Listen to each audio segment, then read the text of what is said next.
Hai Revoneer, selamat malam dan selamat datang kembali ke Revoyu Mini Course Product Management.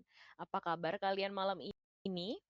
Aku udah lihat di live chat box udah pada rame ya di sini. Aku mau nyapain teman-teman. Gak angin rame, mungkin ada sama teman product manager. Lalu juga kita akan ada masuk ke sesi CV review di mana sebelumnya kita sudah memilih 3 kandidat nih yang CV-nya akan direview malam ini nih teman-teman. Dan juga tentunya di akhir nanti akan ada Q&A session. Jadi untuk Q&A session, kalian kalau punya pertanyaan jangan sungkan-sungkan drop pertanyaan kalian ke link yang sudah aku bagikan di Discord atau nantinya akan dibagikan oleh Kak Farhan atau Mimin Revoyu di live chat box ya teman-teman. Nantinya tim Revoyu akan memilih pertanyaan yang paling relevan untuk dijawab di sesi Q&A nanti. Nah, mungkin sebelum kita mulai, aku mau nanya dulu dong ke kalian, kira-kira untuk kalian sekarang ini kesibukannya lagi apa aja sih? Kalau misalkan lagi sibuk ngurusin bisnis, boleh ketik 1. Tapi kalau untuk kalian yang masih belajar nih, Kak, atau masih sekolah, masih kuliah, boleh ketik 2 ya, teman-teman. Dan mungkin untuk kalian yang mungkin sekarang lagi sibuk cari kerja aja, boleh ketik 3 nih, guys. Coba aku mau tahu.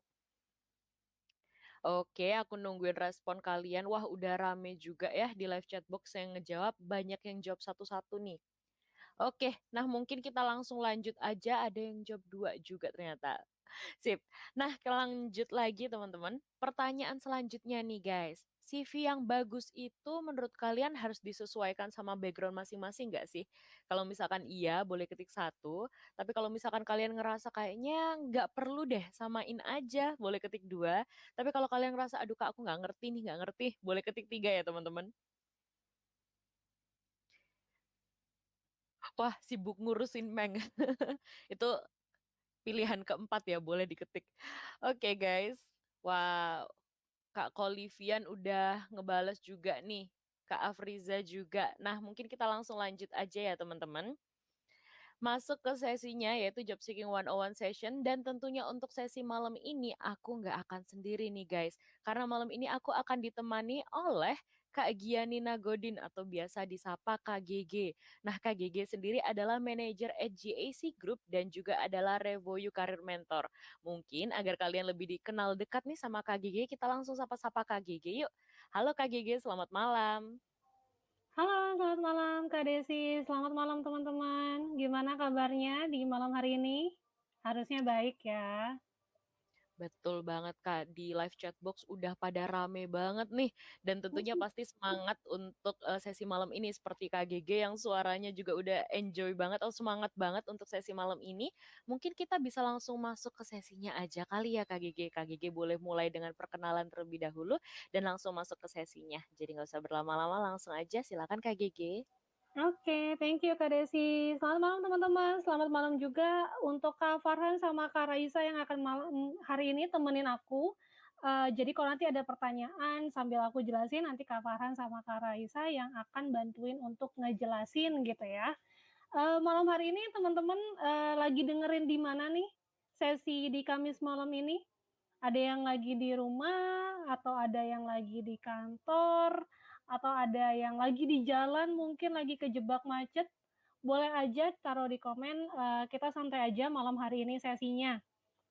Nah, karena tadi ada yang manggil aku Gianina, jadi perkenalkan dulu, nama aku Gianina Godin, tapi aku biasanya dipanggilnya GG gitu ya, karena Gianina ini cukup susah nih namanya nih. Nah, jadi kalau mau cari aku di LinkedIn, kebetulan dari Kapahan udah ngasih linknya, carinya Gianina Godin gitu, jangan carinya GG. Nah, mungkin oh pada jawabnya ada di kampus, oke, di rumah, di kos. Kalau Dea masih OTW balik, oh nih Angga bilang masih OTW balik, semoga aman ya di jalan ya, masih bisa dengerin gitu. Oh di kedai Ilham, lagi di sawah. Oke, ini seriusan ini lagi di sawah. Semoga apapun kegiatannya di sawah masih bisa fokus dengerin ya. Mantap nih, hari ini bervariasi ya dengerin sesinya. Uh, aku kenalin diri dulu. Jadi aku full time-nya sekarang bekerja di JAC sebagai seorang manajer. Kalau ditanya kenapa aku bisa apa ya kayak sharing ke teman-teman karena JAC ini perusahaan recruitment agency punya Jepang.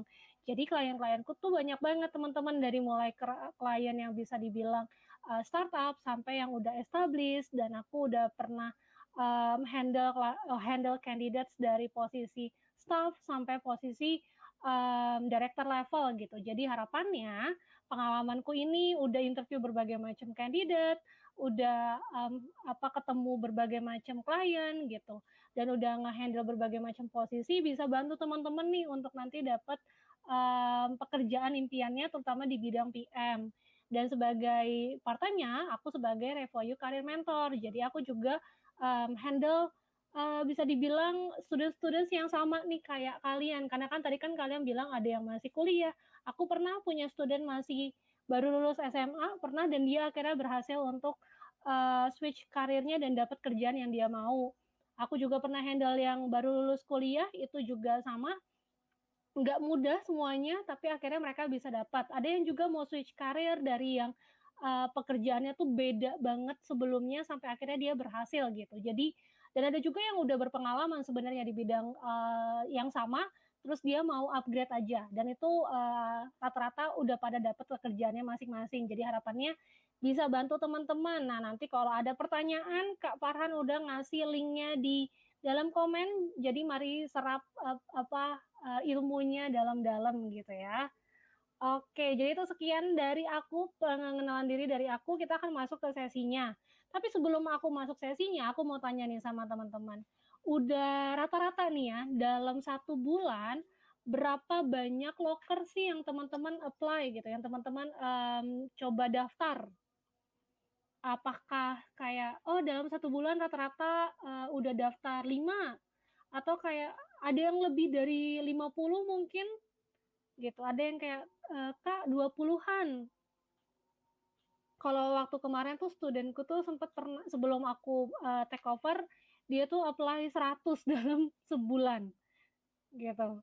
Dan itu artinya udah sporadik ya teman-teman ya, dan aku tidak rekomendasikan hal itu. Kata Septian udah daftar 5, kalau Angga lebih dari 8, oh Nanda 60, dalam 60 ini maksudnya dalam 1 bulan nih ya berarti ya. Oke, ntar kita bahas ya. Nah, kalau gitu nih, karena udah ada beberapa yang jawab, ada yang jawab 5, ada yang jawab 8, ada yang jawab 60, ada yang belum jawab, belum apply. Ada juga, Iqbal bilang bisa sampai 20. Nah, dari sebanyak itu, berapa banyak sih yang akhirnya teman-teman tuh dipanggil untuk interview? Berarti kalau dari Septian dari 5, berapa banyak nih yang akhirnya diundang interview? Atau dari Angga dari 8 berapa? Kalau dari Nanda dari 60 nih yang udah di-apply lokernya, berapa banyak nih yang akhirnya diundang interview, diundang proses berikutnya? Febri ini berarti maksudnya 10 ya apply-nya ya. Oke, Angga dari 8 diundangnya 1 sampai 2. Kalau yang lainnya? Susah untuk sampai tahap interview. Oke, ntar kita saling bahas ya.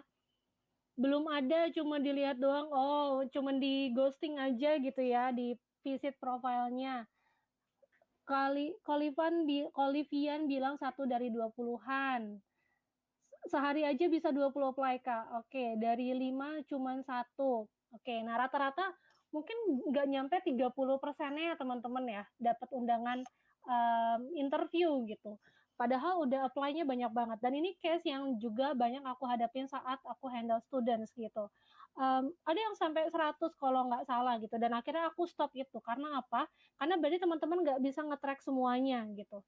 Teman-teman tetap loker harus tetap di-apply, tapi teman-teman juga harus bisa cari cara gimana teman-teman bisa trackingnya supaya teman-teman tahu nih, kalau misalnya teman-teman di minggu ini apply-nya targetnya adalah 7, teman-teman harus cek di minggu depan bagaimana 7 loker ini gitu, apakah ada yang masuk atau enggak. Kalau misalnya enggak ada, berarti ada yang harus kita ubah dari CV-nya. Nah, nanti kita akan bahas gimana caranya gitu ya. Jadi semoga nanti setelah sesi ini teman-teman juga bisa revisi CV-nya, atau mungkin yang belum punya CV bisa langsung dibikin dan coba bikin target atau bikin strategi kayak gitu. Nah, ini beberapa ada contoh job offer gitu atau beberapa tawaran kerjaan yang dikasih ke student-student Revoyu gitu, yang bisa jadi mereka tuh kemarin juga dalam kondisi yang sama teman-teman. Dia bisa bahkan bukan hanya di ini ya, bukan hanya dia apply, dia atau masukin atau daftar di lokernya, tapi dia juga malah ditawarin gitu. Kayak, kita lihat profil kamu nih, terus kayak profil kamu kayaknya cocok dengan apa yang kita cari, kayak tertarik nggak untuk coba proses rekrutmen di perusahaan kita gitu.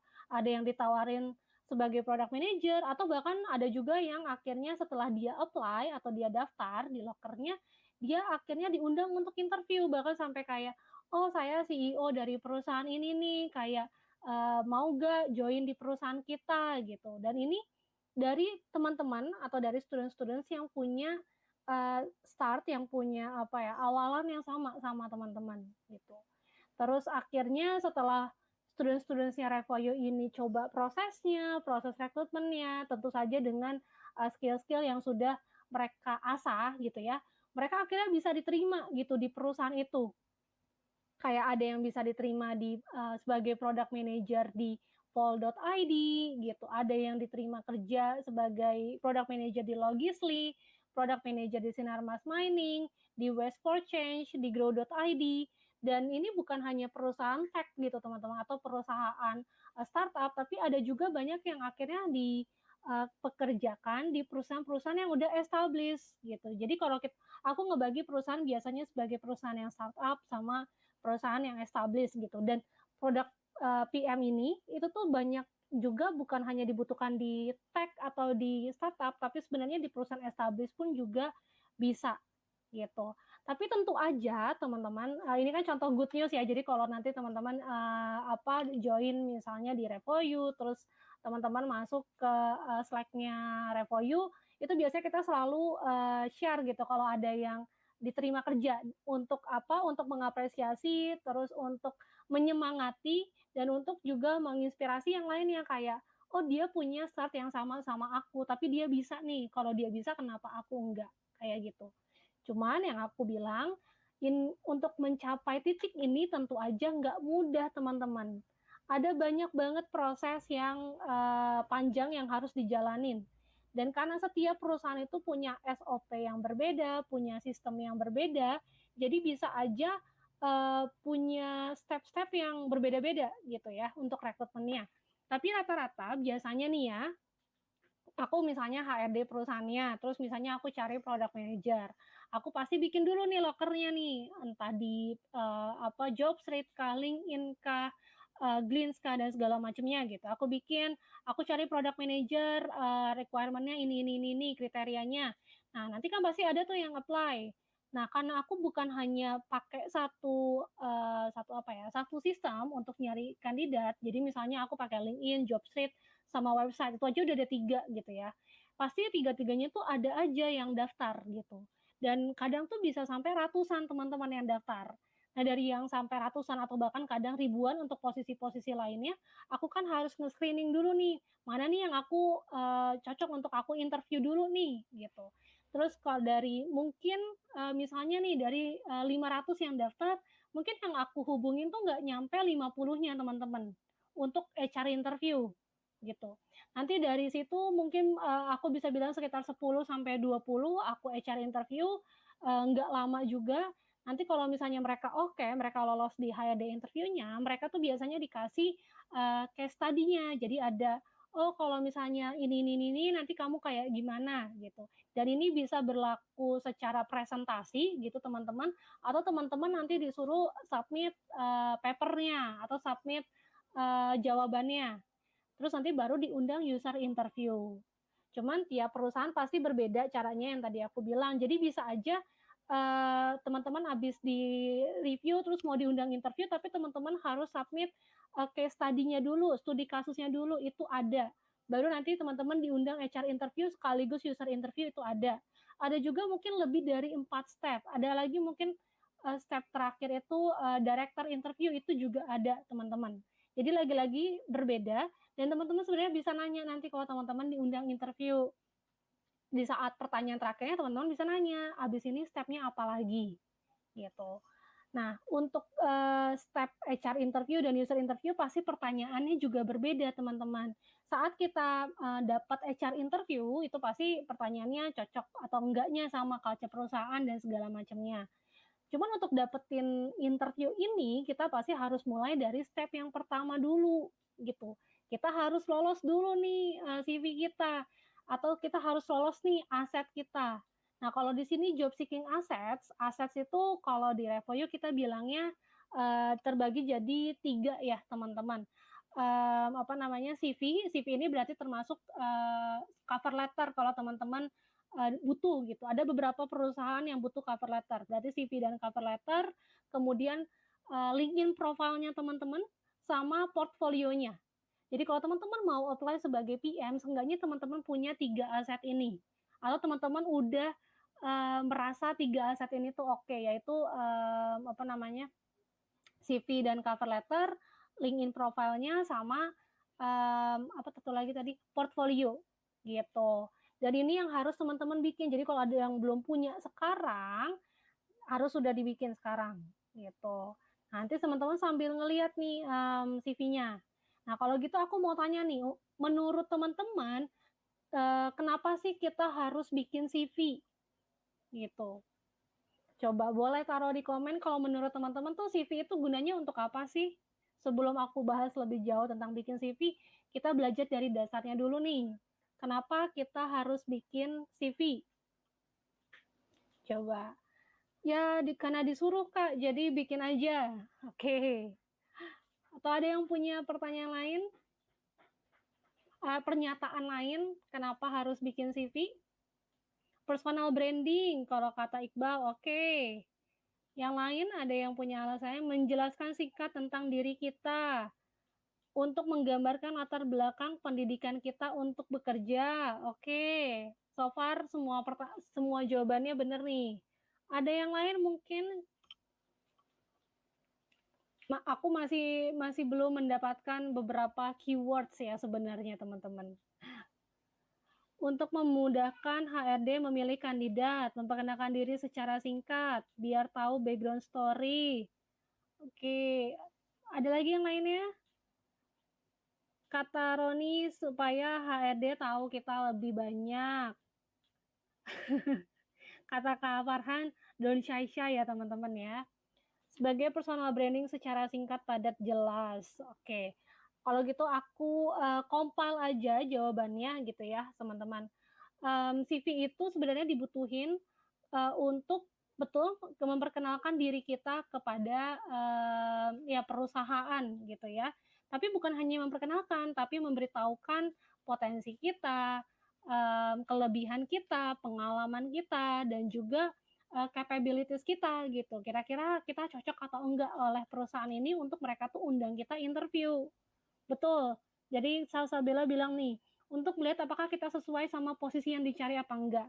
Karena kan banyak banget CV-nya. Kalau misalnya apa namanya, kita nggak bisa menjelaskan bahwa kita adalah kandidat yang cocok, pasti nggak akan diundang interview. Gitu. Melacak perkembangan karir dan prestasi, iya betul. Jadi itu alasan kenapa kita harus bikin CV ya teman-teman ya. Kita Dan harus nanti selalu aku akan membuat bahas pilihan juga yang cerdik. bagian-bagian mana sih yang Apapun harus profesi kita saya, kalau bikin cerdik lebih soal uang, hati-hati saat bikin CV, dan apa sih yang teman-teman harus masukkan dan jangan lakukan saat teman-teman membangun CV-nya gitu.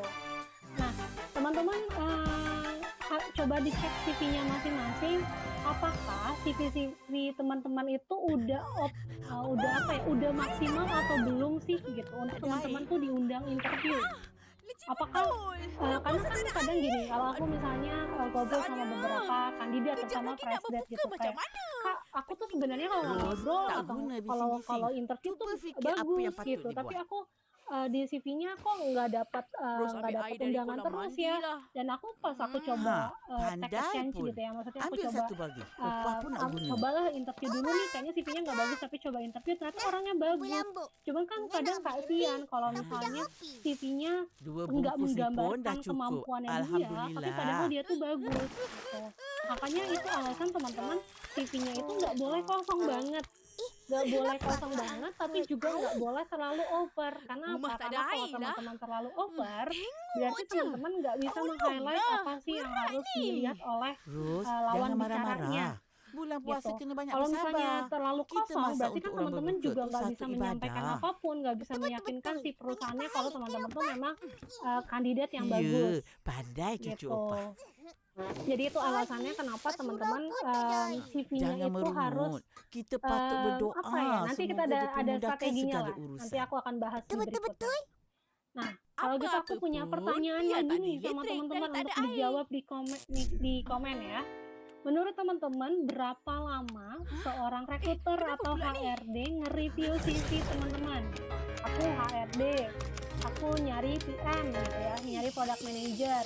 Kira-kira berapa lama aku akan nge-review CV untuk satu CV? Coba, apakah 10 menit, 1 jam, 3 jam kak, 5 menit, 1 detik? Kata Nimatul bilang 5 detik, 2 menit, 2 menit, 3 menit, 5 detik, 10 detik, 20 detik. Oke. Wah, kalau makhluk 7 hari lama juga ya. 1 menit, 1 jam aja, 3 menit. Sebenarnya belum ada yang bener banget, tapi ada lah yang mendekati.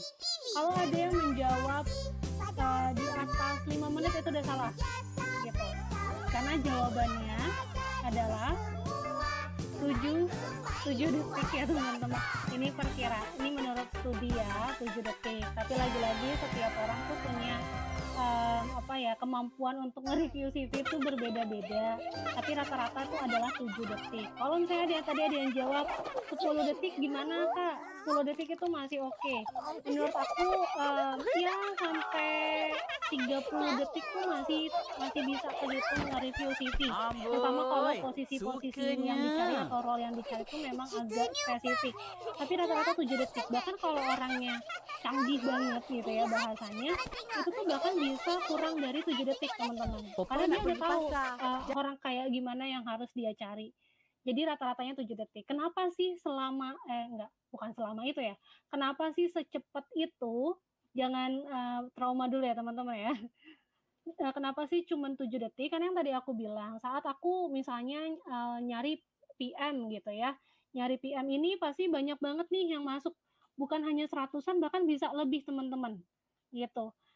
Bisa lebih dan bahkan tuh kadang selama aku cari posisi PM, aku tuh juga lagi nyari posisi-posisi lainnya. Jadi bayangkan kalau misalnya satu posisi aja, misalnya ada 500 orang yang apply, yang daftar. Terus aku padahal nyari ada 3 posisi lainnya gitu. Jadi ada 4 posisi yang aku pegang. Berarti kalau satu posisi aja 500, kalau aku pegang 4 itu udah ada 2.000 dan sedangkan deadline-nya itu sama semua teman-teman gitu. Karena kan maunya perusahaan adalah mengisi kekosongan itu secepatnya. Jadi semua posisi itu harus dikerjain secepatnya juga. Makanya dari rekruter atau HRD itu biasanya nggak punya banyak waktu untuk nge-review semua CV. Biasanya perusahaan itu ada 2 jenis ya untuk saat kita bikin CV ini. Kita bikin CV itu ada yang CV ATS, jadi aku kasih tahu dari awal, CV ATS sama CV kreatif. Bedanya apa? CV yang teman-teman ketahui selama ini itu adalah CV kreatif yang ada desainnya dan segala macamnya, ada gambarnya, ada fotonya. Tapi CV ATS itu digunakan saat perusahaannya itu memang punya sistemnya sendiri gitu. Enggak semua perusahaan punya sistem STS ini ya teman-teman ya, karena itu juga pakai duit gitu, dan lumayan mahal. Nah, untuk membantu perusahaan, mereka tuh biasanya punya sistemnya untuk ngefilter sendiri. Jadi kalau misalnya ada kayak keywords yang nggak kebaca atau keywords yang nggak sesuai dengan yang mereka mau, itu udah pasti nggak akan dipanggil interview karena dia nggak masuk filternya gitu. Jadi itu alasannya kenapa secepat itu seorang rekruter atau HRD itu nge-review CV-nya teman-teman gitu. Tapi tenang aja, dalam waktu 7 detik tuh sebenarnya teman-teman bisa banget ngebangun CV-nya. Yang penting teman-teman harus prepare beberapa hal dulu. Ada beberapa yang harus teman-teman siapin sebelum teman-teman bangun CV-nya teman-teman. Pertama, teman-teman harus tahu experience-nya teman-teman itu apa aja sih gitu. Dan jangan sampai teman-teman bilang lupa kayak tadi tanya 3 tahun lalu pengalaman "Mas apa ya, saya nggak inget," gitu, kayak jangan sampai kayak gitu. Jadi teman-teman harus tahu experience-nya teman-teman dari terutama professional experience berarti pengalaman kerja. Kalau misalnya belum ada pengalaman kerja, pengalaman magang boleh, kalau nggak ada pengalaman magang, pengalaman organisasi, gitu. Terus teman-teman juga harus tahu education-nya teman-teman. Nah, education ini bukan berarti dari SD sampai SMP ya, gitu, tapi education terakhirnya teman-teman, terutama yang sifatnya profesional. Profesional itu artinya dari mulai diploma, gitu teman-teman, diploma ke atas. Jadi, teman-teman harus tahu mengenai education. Bukan hanya education yang formal, tapi juga yang non formal. Kayak misalnya kursus kayak Revoyu kayak gini nih, mini course, itu bisa termasuk di education. Atau teman-teman ikut mini course yang lainnya, itu juga boleh. Atau teman-teman ada kursus lainnya kayak kursus bahasa Inggris, segala macamnya teman-teman juga harus tahu, gitu. Dan yang kedua, setiap kali ada perubahan dari kehidupannya teman-teman terutama dari dunia kerja yang berhubungan dengan dunia kerja, teman-teman harus di-update. Update-nya itu bukan hanya di CV tapi di aset-aset lainnya. LinkedIn sama portfolio itu juga harus di-update gitu. Kalau perubahannya tiap bulan atau tiap minggu ada ya harus di-update. Jadi CV-nya itu nggak boleh terakhir di-update tuh kayak wah 1 tahun yang lalu, jangan ya. Terus yang ketiga, customize CV-nya teman-teman. CV itu harus berubah sesuai dengan enggak juga sih, bukannya harus berubah banyak ya, tapi CV-nya teman-teman tuh disesuaikan dengan, posisi atau role apa sih yang teman-teman tuh lagi daftar. Ini untuk meningkatkan, kesempatan teman-teman tuh diterima, gitu. Bukan berarti teman-teman, ada-adain, ada-adain pengalaman yang nggak ada, gitu ya, bukan di situ. Tapi mungkin ada kalau misalnya teman-teman, tertarik di dunia sales gitu ya contohnya, terus teman-teman tertarik di dunia PM. Nah, saat teman-teman bikin CV, teman-teman harus punya CV yang memang ditujukan untuk sales, sama teman-teman harus bikin CV yang harus ditujukan sebagai PM. Karena yang di-highlight pasti yang berbeda. Kalau misalnya mau highlight yang mau jadi sales, pasti kan yang di-highlight tuh pengalaman dia handle klien, gimana caranya dia menghasilkan penjualan gitu, meningkatkan penjualan. Jadi, mindset-nya tuh lebih ke sales. Tapi kalau misalnya jadi PM, itu kan banyak banget yang harus sebenarnya teman-teman bisa highlight, kayak, kolaborasi dengan berbagai macam orang tuh kayak gimana, terus kalau misalnya ada masalah-masalah itu seperti apa, produk cycle tuh kayak gimana, gitu. Jadi pasti yang di-highlight tuh berbeda, gitu. Jadi teman-teman, harus ingat hal-hal ini. Nah, kalau udah teman-teman siapin semua informasinya, kita udah mulai nih bikin strategi dulu nih untuk bikin CV-nya. Jadi tadi kan baru preparation-nya, nah sekarang bikin strateginya. Strategi itu sebenarnya cuma 3 ya teman-teman ya. Dan ini diingat karena besok aku akan tanya lagi gitu. Strateginya 3, yaitu pertama concise, to the point, sama relevan. 3 doang strateginya gitu. Nah, kita akan bahas dari yang pertama dulu nih. Strategi yang pertama itu adalah concise gitu, teman-teman. Maksudnya kayak gimana? Jadi, misalnya nih, teman-teman kan misalnya teman-teman mau cari rumah gitu ya. Saat teman-teman mau cari rumah, pastikan teman-teman tuh udah punya bayangan nih rumahnya kayak gimana. Oh, mau rumah yang sifatnya minimalis, mau yang areanya misalnya area di Depok contohnya. Terus aku mau yang kamarnya itu cuma 2, aku mau 1 lantai aja atau ada juga yang mau misalnya 2 lantai. Aku mau yang fasilitas perumahannya tuh ada ini gitu. Pokoknya pasti udah ada kriterianya dan pasti rumah-rumah atau perumahan yang teman-teman akan datengin, pasti yang seenggaknya tuh, menyangkut hal-hal yang teman-teman mau, gitu. Nah, ini tuh sama sebenarnya sama sebuah perusahaan atau sama HRD. Mereka tuh udah tahu apa aja yang mereka mau. Jadi, kalau misalnya, CV-nya itu sangat berbeda dengan apa yang mereka mau, jadi probabilitas teman-teman untuk dipanggil interview pasti nihil gitu, karena nggak sesuai sama apa yang mereka mau. Tapi kalau misalnya teman-teman bisa, meng-highlight atau menekankan dengan apa yang perusahaan itu mau, pasti kan seenggaknya perusahaan itu akan ngecek lagi nih lebih dalam, akan visit profilnya teman-teman di LinkedIn, dan bahkan bisa dipanggil untuk interview karena sesuai dengan apa yang mereka mau, gitu. Nah, sekarang Kalau teman-teman misalnya nih, tadi kan udah bilang nih udah apply ke beberapa posisi nih, tadi ada yang 20, ada yang 5, ada yang 60 gitu kan, ada yang 10. Coba teman-teman lihat dari salah satu, loker yang teman-teman udah pernah apply, terus teman-teman bandingin dengan CV yang kemarin teman-teman itu pakai saat teman-teman apply. Nah, apakah, yang di dalam CV teman-teman itu sudah, apa ya bahasanya, kayak sudah melingkupi atau sudah memenuhi prasyarat dari yang dicari di, loker-nya, gitu. Jadi kayak coba, posisikan diri teman-teman tuh di mata HRD. Dalam 7 detik teman-teman ngelihat CV-nya teman-teman, apakah sesuai atau enggak, gitu. Karena kalau misalnya belum sesuai, karena pas teman-teman baca, ih kok nggak ada yang sama, bahkan, istilah-istilah yang dipakai kok nggak ada yang sama. Nah mungkin itu menjadi alasan kenapa teman-teman nggak dipanggil interview. Kalau teman-teman masih bingung gitu ya, masih bingung untuk nge-review CV-nya teman-teman, kayak ngerasanya masih, masih terlalu subjektif nih, karena ini kan CV yang aku bikin.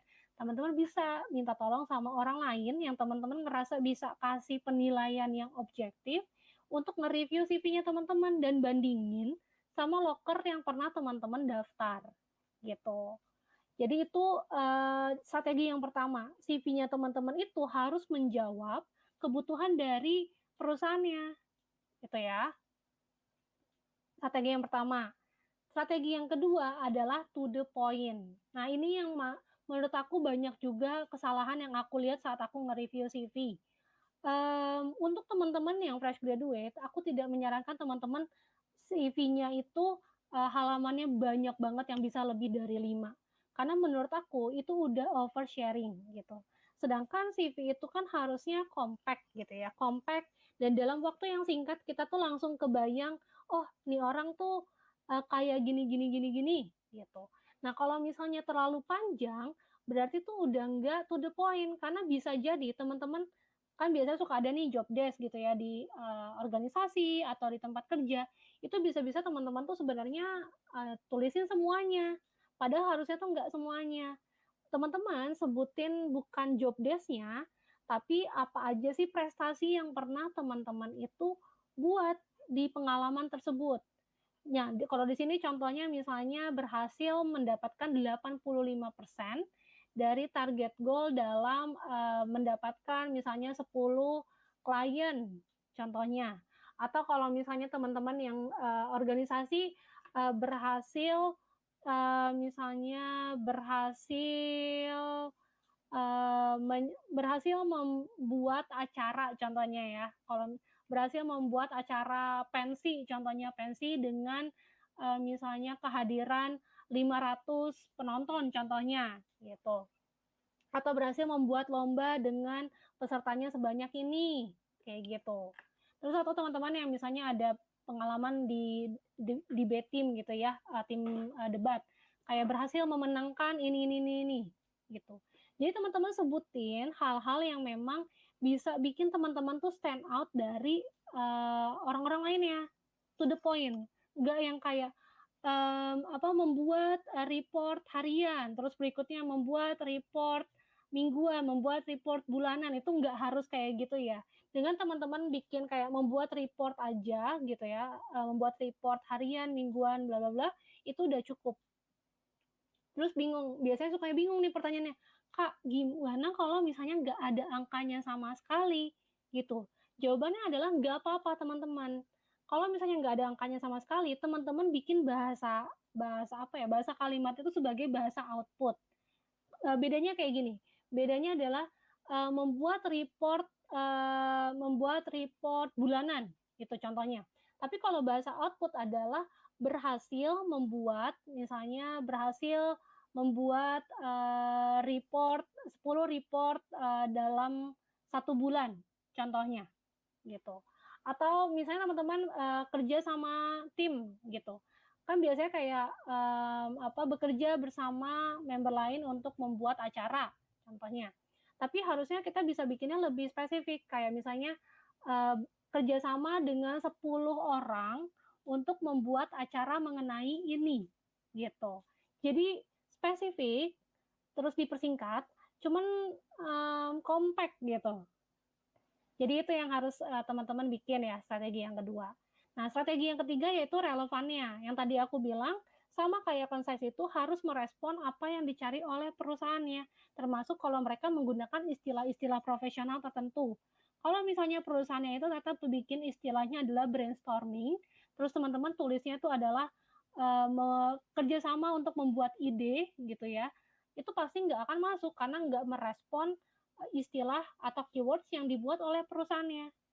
Jadi seenggaknya teman-teman tuh harus match 80% dari apa yang dicari oleh perusahaannya. Gitu. Jadi ini strategi 3 doang yang harus teman-teman ingat saat teman-teman mau bikin CV. Nah, sekarang praktisnya nih gitu ya. Praktis yang per poinnya. Teman-teman tadi aku bilang CV itu ada 2 jenis, CV kreatif sama CV ETS. CV kreatif penuh dengan warna, foto dan segala macamnya, ada desain-desainnya, tapi kalau CV kreatif polos. Nggak boleh ada foto, nggak boleh ada warna, nggak boleh ada desain, layoutnya nggak boleh banyak-banyak gitu. Dan hitam putih warnanya. Ya abu-abu juga boleh. Nah, kalau misalnya berarti ini karena ada fotonya berarti masuknya kreatif. Kalau bikin yang kreatif, kalau aku saranin teman-teman bikin dua-duanya. Kalau misalnya CV yang kreatif, fotonya jangan pakai pas foto, teman-teman. Gitu. Jadi usahain pakai foto semi formal sendiri ya, tapi ya jangan ada yang rame-rame yang lainnya. Terus senyum. Bikin yang profesional tapi tetap nggak terlalu kaku.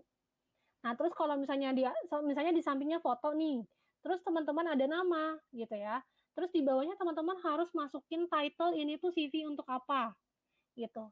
Karena kalau misalnya CV-nya untuk product manager, ya teman-teman misalnya bisa bilang product manager, product management enthusiast gitu. Atau sales marketing staff. Teman-teman harus kasih judul ini tuh CV apa gitu. Itu di bawah nama. Nah, biasanya di bawah namanya lagi tuh di bawah judul biasanya mulai data diri. Itu termasuk nomor HP ini dan nomor HP-nya yang ada WhatsApp-nya ya. Kalau bisa bikin hyperlink juga. Nomor HP, alamat email, emailnya kalau masih ada yang agak alay-alay gitu, teman-teman langsung ganti ya, lebih profesional. Alamat email, area tempat tinggal, location, ini nggak perlu alamat lengkap RT, RW, segala macam kecamatan dan bla bla blanya. Cukup areanya aja, misalnya tinggal di Pasar Minggu Jakarta Selatan, udah gitu aja.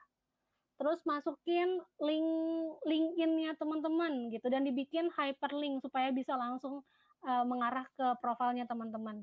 Dan kalau di LinkedIn-nya di URL-nya tuh masih ada angka, biasanya kalau yang masih baru nggak pernah diedit tuh suka ada angka kayak Dianina Godin 135467 berapa lah gitu. Itu berarti belum diedit. Jadi teman-teman bisa edit terus dihapus angkanya supaya benar-benar nama aja kayak Dianina Godin. Gitu.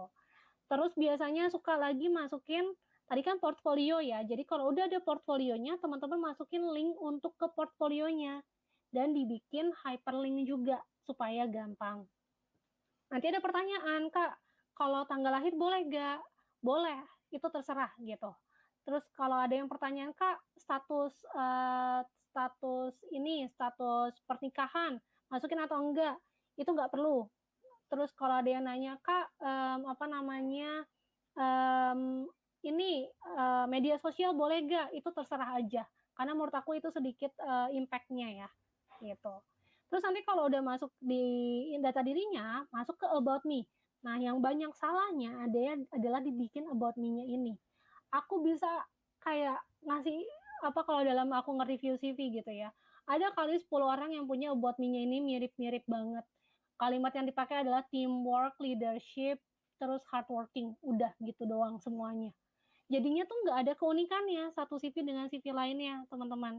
Jadi di about me ini teman-teman harus ini tuh kayak kayak ringkasan dari keseluruhan isi CV-nya teman-teman, tapi dibikin dalam bentuk cerita dan direlevansikan dengan posisi yang teman-teman mau. Jadi teman-teman bisa cerita kenapa teman-teman tertarik di bidang PM, terus skill apa sih yang teman-teman miliki di bidang PM, terus skill ini tuh bisa digunain untuk apa kalau teman-teman kerja di bidang PM, terus nanti ke depannya apa sih karir yang teman-teman mau cari gitu. Dan teman-teman masukin personality-nya teman-teman seperti apa, nilai apa sih yang teman-teman punya yang bisa teman-teman berikan ke perusahaan. Nah, kalau mau lihat contohnya kayak gimana, nanti teman-teman bisa cari di LinkedIn dari alumni-alumninya Revoyu atau studentnya Revoyu itu banyak banget yang masukin CV-nya. Teman-teman bisa cek bagaimana cara mereka membuat ceritanya. Bahkan studentku tuh ada yang bikin sampai 2 paragraf. Dan selama itu masih oke dan menambah nilai lebih dari CV-nya, itu nggak ada masalah gitu teman-teman. Nah, udah banyak secara online teman-teman bisa lihat cara bikin about me, jadi teman-teman bisa cek di situ. Gitu, itu di about me-nya. Nah, untuk experience nih, biasanya setelah about me itu masuk ke experience. Experience ini aku bagi jadi kalau teman-teman yang fresh graduate, berarti teman-teman bisa masukin organisasi ya, pengalaman organisasi. Kalau yang bekerja berarti pengalaman bekerja. Kalau misalnya pengalamannya freelance itu juga boleh dimasukin. Jadi dibagi jadi 2, experience profesional yaitu pengalaman kerja sama yang project-project-an gitu. Terus experience ini teman-teman harus bikin yang relevan aja. Yang nggak relevan itu nggak usah terlalu banyak diceritain. Kayak waktu itu aku pernah handle student untuk digital marketing. Jadi dia tuh tulis dia pernah ada pengalaman production operator gitu sebelumnya ya, production staff sebelumnya yang megang mesin gitu ya. Nah itu tuh dia cuma tulis kayak production staff di perusahaan apa, udah dia nggak jelasin. Begitu dia ada pengalaman yang berhubungan dengan digital marketing, dia baru ngejelasin di situ, gitu. Terus sebutin achievement-nya yang tadi aku bilang lagi-lagi, bukan semua job desk-nya tapi achievement-nya, gitu. Terus skill-nya nih, skill-nya ini teman-teman harus biasanya aku bilang dibagi jadi 2, technical skill sama soft skill. Dan di technical skill-nya ini, teman-teman itu harus kasih tahu tools apa sih yang teman-teman gunain. Misalnya teman-teman bisa edit foto gitu, terus tools-nya yang dipakai misalnya Lightroom. Berarti foto editing dalam kurung Lightroom gitu. Atau misalnya accounting dalam kurung Accurate contohnya. Terus soft skill-nya, nah soft skill-nya ini bukan berarti teman-teman masukin leadership, critical thinking ini enggak, tapi soft skill yang berhubungan dengan role yang teman-teman mau handle, mau daftar. Misalnya kalau PM berarti misalnya product development, project management, kayak gitu. Jadi cari yang relevan. Education dibagi biasanya education yang formal sama non formal. Dan di sini teman-teman bukan hanya sebutin education-nya, tapi sebutin apa sih subjek atau mata kuliah yang kira-kira tuh beririsan dengan role yang teman-teman mau. Dan education ini bukan berarti dari SMA, kalau terakhirnya S1, SMK-nya nggak perlu ditulis, S1-nya aja yang ditulis. Kalau terakhirnya diploma, diplomanya aja, SMK-nya nggak usah. Kalau ada S1 sama diploma, berarti tulis dua-duanya itu masih boleh, gitu. Terus kalau ada ikut kayak Revoyu Mini Course, teman-teman bisa masukin juga, karena itu akan menambah keywords yang akan teman-teman butuhkan kalau mau apply jadi PM. Nah, sertifikasi ini yang biasanya dilupain. Daripada teman-teman masukin hobi, aku lebih prefer teman-teman masukin sertifikasi. Nanti kan teman-teman selesai mini course Revoyu nih. Nah, teman-teman tuh bisa masukin hasil sertifikasi mini course-nya Revoyu gitu dan ditaruh hyperlink lah gitu. Dan kalau teman-teman ada kesempatan lebih gitu ya, teman-teman coba ambil kursus-kursus lainnya untuk teman-teman nambah sertifikasi skill. Tentu aja yang berhubungan dengan PM. Nah, mungkin kayak udah overload nih Kak, ininya informasinya, aku nggak kebayang contohnya kayak gimana gitu. Ini ada beberapa contohnya ya teman-teman ya. Nah, di sini contohnya misalnya ada kerjaannya posisinya Associate Product Manager di PT ABCD. Nah, ini contoh cara bikin job desk-nya atau pengalamannya. Kalau teman-teman lihat, di sini tuh dia sebutin kayak, oh kolaborasi dalam sebuah tim dengan 3 engineer gitu. Atau kayak berhasil meningkatkan 330% sales gitu. Terus kayak kalau teman-teman lihat yang di bawah, dia paling atas, dia nggak pakai angka, tapi dia lebih ngejelasin secara detail. Oh, dia lakuin market research, terus dia bikin definisi scoop-nya, terus dia bikin testing ini segala macamnya gitu. Nah, ini yang harus teman-teman ambil caranya saat teman-teman bikin experience. Dan untuk yang bagian skills-nya ini yang tadi aku bilang, masukin soft skill, terutama ini yang bagian soft skill-nya ini tuh yang berhubungan dengan berhubungan dengan role yang teman-teman apply gitu. Dan kalau teman-teman di LinkedIn, ini juga bisa teman-teman masukin di bagian endorsement-nya itu, di bagian skill, terus minta orang-orang yang di screen teman-teman tuh untuk endorse. Karena itu lumayan banget, teman-teman. Sampai sini masih aman gak nih teman-teman? Coba kalau masih aman boleh di angka 1, kalau udah pusing kasih 2. Karena kayaknya udah mulai sepi dan udah mulai pusing atau malah lagi asik nyatet nih langsung atau mungkin langsung edit CV-nya. Mimin Revoyu 1, Mimin Revoyu masih belum pusing. Yang lain oke. Berarti masih ini ya. Masih aman. Kayaknya karena keasikan dengerin dah atau mungkin keasikan udah sambil ngedit. Boleh banget. Jadi nanti abis ini langsung bisa apply tapi jangan sporadik ya yang tadi aku bilang ya. Catatanku udah 2 lembar. Semoga masih bisa ini ya diikutin ya paceku. Nanti kayaknya aku udah melihat mungkin pertanyaannya makin banyak. Good, thank you. Berarti masih pada dengerin. Sip, aku lanjut lagi dulu ya. Nanti kalau ada supaya aku ada waktu untuk teman-teman tuh bertanya gitu. Nah, berikutnya kalau udah selesai bagian experience-nya, teman-teman edit di bagian education-nya. Di education kan rata-rata kalau bikin di CV tuh cuman lulusan dari mana, jurusannya apa, IPK-nya berapa, dan bahkan kadang tuh tahun lulusnya tuh nggak dimasukin.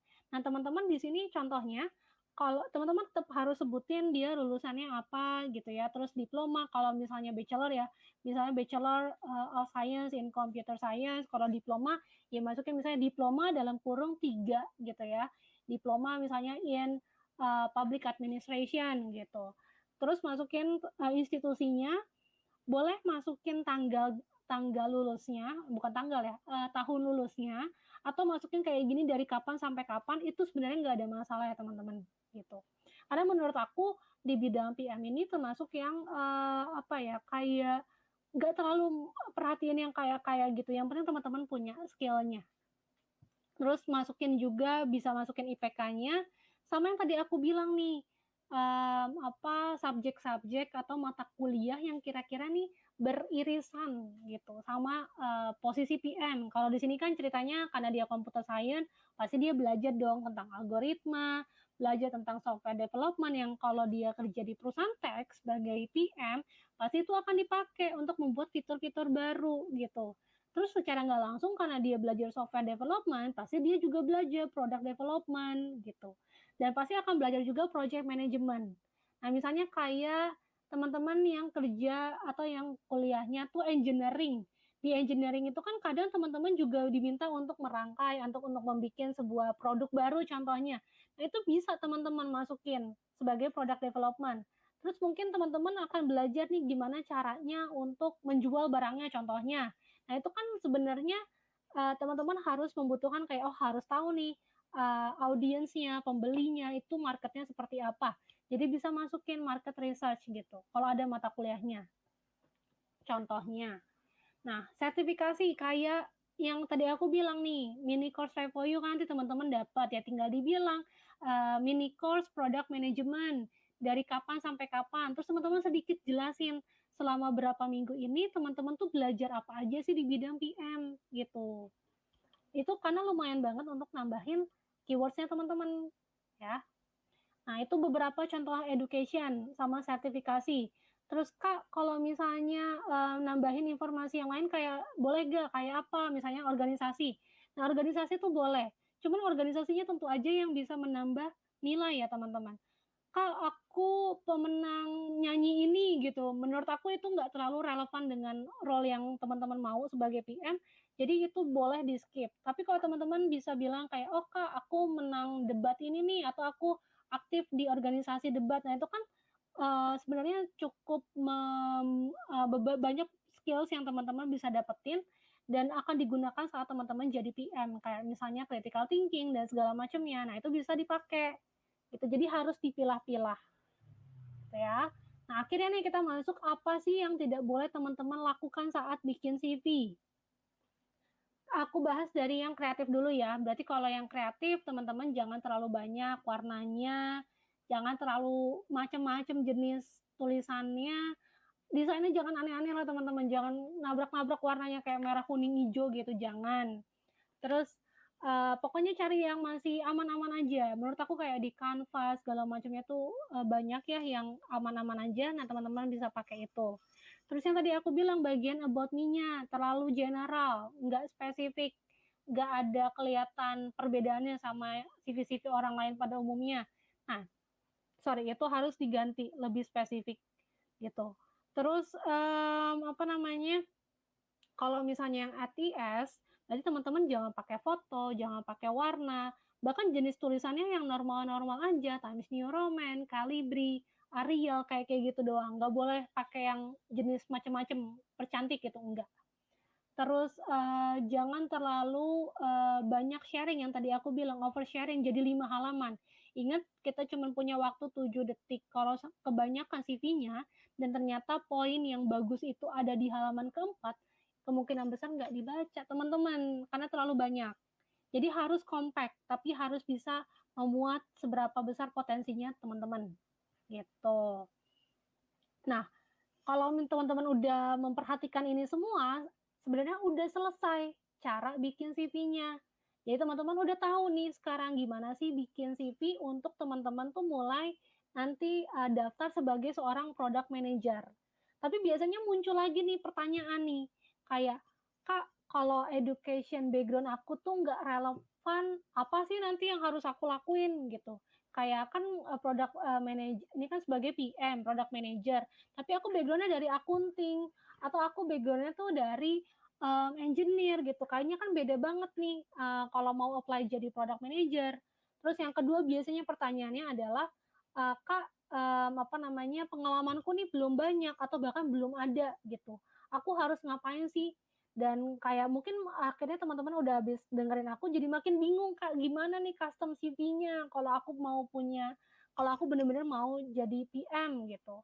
Nah, pertama, teman-teman kalau misalnya education background sama experience-nya itu nggak ada, berarti teman-teman mungkin harus menambah experience lagi. Mungkin teman-teman harus banyakin skill-nya lagi di bidang PM yang relevan, atau teman-teman coba cari-cari project yang bisa menambah skill teman-teman di bidang PM gitu. Kalau bagian education yang nggak relevan sebenarnya nggak ada masalah. Karena yang dilihat bukan bagian education-nya, tapi bagian apakah teman-teman punya skill yang harus digunain saat teman-teman jadi PM, kayak gitu.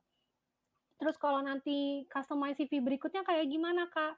Nah, kalau misalnya teman-teman gitu ya, yang akhirnya memutuskan untuk ikut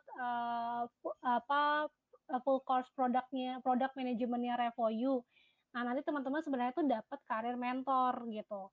Karir mentor dari Revoyu yang nanti juga akan kayak aku nih, tapi lebih lebih apa ya, lebih detail dan lebih into banget sama teman-teman untuk gimana nanti teman-teman tuh customize CV-nya tergantung dengan karir goals yang teman-teman mau, terus nanti juga akan ngebantu teman-teman untuk nge-highlight skill sama ability atau kayak apa ya, kayak pengalaman-pengalamannya teman-teman kalau teman-teman mau apply sebagai product manager. Dan bukan hanya bikin CV ya teman-teman ya, tapi kalau teman-teman nanti di Revoyu masuk ke full stack programnya, itu tuh nanti teman-teman akan dikasih tahu caranya networking gitu. Jadi bukan hanya berhenti di CV teman-teman, tapi bagaimana caranya teman-teman apa ya taruh CV itu tuh keluar. Jadi orang-orang tuh pada tahu CV-nya teman-teman bahwa teman-teman itu sedang nyari kerja. Boleh di next Kak slide-nya. Nah, nanti akan dipelajarin gimana teman-teman networking. Karena karena kan aku sekarang tuh sebagai manajer, jadi banyak banget yang networking ke aku. Dan aku udah ngelihat berbagai macam orang yang mencoba untuk networking. Ada yang menurut aku kayak dia nggak seintens itu ngechat aku, tapi aku impress sama profilnya gitu ya di LinkedIn. Tapi ada yang kayak kok dia bikin profilnya tuh kayaknya nggak terlalu genuine gitu ya, nggak terlalu tulus gitu, tapi dan dia tuh overselling-nya diri dia. Dan itu akhirnya ternyata pas aku coba ngobrol sama kenalanku di perusahaan lain, ternyata dia juga di-approach oleh orang yang sama dan akhirnya tuh yang membuat orang itu tuh nggak dapet kesempatan kerjanya karena dia terlalu overselling. Jadi nanti akan diajarin juga gimana caranya networking yang baik gitu dan teman-teman dengan tujuan teman-teman bisa dapat kerjaan yang dimau. Yang tadi aku bilang, apa sih pentingnya networking ya? Menurut studi gitu ya, ini lagi-lagi studi dari Zipia, orang-orang yang apply atau yang daftar di sebuah perusahaan atau di sebuah role itu biasanya banyak orang-orang dalam alasannya. Jadi referral itu 4 kali lebih lebih banyak untuk di apa ya, kayak diterima ya di pekerjaan daripada orang yang cuman register tapi nggak ada orang dalamnya. Karena apa? Pertama, kalau orang dalam yang kasih referral, itu tuh berarti perusahaan tuh udah percaya, oh berarti seenggaknya dia tahu nih kita orangnya kayak gimana. Terus berarti kan kalau misalnya dari orang dalam, berarti udah kebayang nih kayak, oh ada yang tanggung jawab kalau ada apa-apa. Atau pasti dia seenggaknya udah tahu lah yang kita butuhin tuh kayak apa. Gitu. Dan biasanya prosesnya jadi lebih cepet gitu. Karena ada orang langsung yang bisa ngasih bahasanya reference check ya atau bisa langsung ngasih rekomendasi. Dan itu pun jadi lebih enak kok, berarti nggak terlalu lama untuk dia tuh adaptasi di perusahaannya, karena dia udah ada orang yang dia kenal, kayak gitu. Makanya teman-teman bukan hanya bikin CV, tapi juga harus nanti belajar networking. Nah, ini hasil dari networking dan bikin CV dan segala macamnya, contoh-contoh dari perusahaan-perusahaan yang akhirnya student-student Revoyo itu diterima gitu. Dan ini banyak banget ada yang akhirnya kerja di Indonesia, ada yang remote dia kerja di luar, ada beberapa studentku yang juga diterima di perusahaan luar gitu dan kerja keluar. Dan juga bukan hanya dari yang perusahaan tech gitu ya teman-teman ya. Tapi ada juga perusahaan-perusahaan yang bukan dari perusahaan tech kalau emang teman-teman mau mengerucut ke sana gitu. Di sini bisa teman-teman lihat di layar contoh-contoh perusahaan yang akhirnya menerima student-student Revoyu gitu. Nah, itu beberapa sharingnya. Sekarang kita masuk ke CV review. Yes, yes, betul banget. Kalau misalkan kalian ingat di hari Senin kemarin aku sempat sharekan informasi mengenai CV review dan aku udah nerima nih beberapa CV dari teman-teman yang sudah submit sebelumnya dan udah di screening ya teman-teman dan terpilih nih untuk 3 CV yang akan kita review malam ini bareng sama KGG. Nah, untuk teman-teman yang mungkin sudah penasaran gitu kan ya dari tadi kalian juga udah sambil ngecek CV-nya kalian, terus ada juga yang mungkin aja langsung ngedit CV-nya kalian, kita langsung Bisa aja banget. ngeliat ya, dijadiin contoh dari CV yang akan direview malam ini ya Kak Gege ya? Yes, betul. Oke, sip. Kalau gitu mungkin kita bisa langsung masuk aja nih Kak Gege ke CV reviewnya. Silakan Kak. Oke, thank you Kak Desi. Nah, kita akan masuk ke CV review. Pertama, apakah Ayla Ainaya hadir malam hari ini? Kalau hadir boleh silakan di komen gitu ya, biar aku bisa kayak ngomong langsung gitu ke orangnya. Untuk teman-teman yang belum terpilih, teman-teman lihat bagaimana nanti feedback-feedbacknya dan contoh-contoh dari CV-CV yang udah dibikin, nanti tinggal coba dibandingkan dengan CV-nya teman-teman gitu. Oke, sambil nunggu Kak Ayla hadir atau tidak, aku mau tanya sama teman-teman. Menurut teman-teman ini CV ETS atau CV kreatif? Coba taruh di komen. ETS atau kreatif nih teman-teman. Sambil aku minum dulu nih, aus ya.